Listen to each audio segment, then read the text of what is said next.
ছেলেরা আমি এত করে বলি গেলে একটু মাঠ পানে যা, একটু মাঠ পানে চাষ মাছ বোন দেখে আয়, দেখে সব নষ্ট হয়ে গেল। আর সে ঘুমিয়েই আছে, তো ঘুমিয়ে আছে মনে হয়। তার তো কি যে বলি, ওই খোকা, এই শালার উদারি মহিলার জন্য আমার ছেলেরা নষ্ট হয়ে গেল। যা তোদের সে এই সমুদ্রের মহিলা, এই মহিলা নিয়ে আমি পারলাম।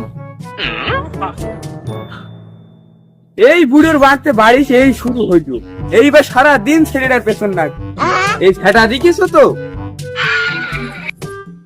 সমুদ্রে মহিমানজির ভয়তে কিছু বলাও যায় না, কি বা বলবো। নয়তো ওই শালা এখনো ঘুমোতে পারে। আমার বিয়ে দেওয়ার বেলায় খোঁজ নেই, এদিকে কাজ গাছ করি মাথা খারাপ করে দিলে। ও সোসা বাইরে নাকি? ভাবি ভালো আছো? হ্যাঁ ভালো। কথা কোনে ঘরে? ও মা, আমার ভাবি বলছে, উনার চাচা বলছে বুড়োকে এখন আইকেল মারি উঠিনি না।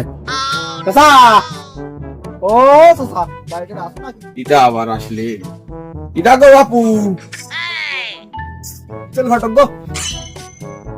তা কি মনে করি গো, কিছু বলছো নাকি? সে বলতে এলাম সোসা, ভালো আছো সোসা? আল্লাহ ভালোই রিকে। তা কিছু বলছো নাকি গো? বলতেই তো এলাম চাচা, নাহলে ঘটক তোমার বাড়ি কি করতে আইবে? তা কি বলছো কি?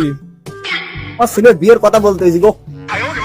হ্যাঁ, বিয়ে থাওয়া তো দিতেই হবে, ছেলে বড় হয়েছে তো বিয়ে থাওয়া দেয়াই লাগবে। যদি দেও তাহলে আজ থেকে তোমার ছেলের জন্য একটা সুন্দর মিষ্টি দিকে মেয়ে দেখেছি। ভাইরে আমার বিয়ের কথা বললে না কি জানো, দেখি তো বাইরে গিয়ে।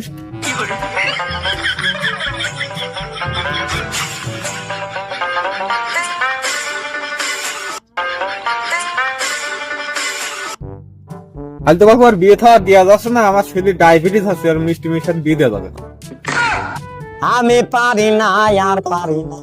তাহলে আর কি চাচা, চলে এলাম। আরে ঘটক সাহেব, থামো থামো থামো। মুরব্বী কি বললে না বললে ওসব দিকে কান্দলি হবে? ডায়াবেটিস সার্ভিস নেই। তোর বাবা যে বললো, তোর আব্বা বললো। আরে বাবু তুমি যাও দিনি। আব্বা বল, এই যেও না থামো থামো থামো থামো। কাজ বাজ করবে না, কিছু নাই, তো বিয়ে বিয়ে কাজ করতে কি হয়? আল্লাহ হারাম কথা। বাবা কোন বাড়ি আসলাম? কি করে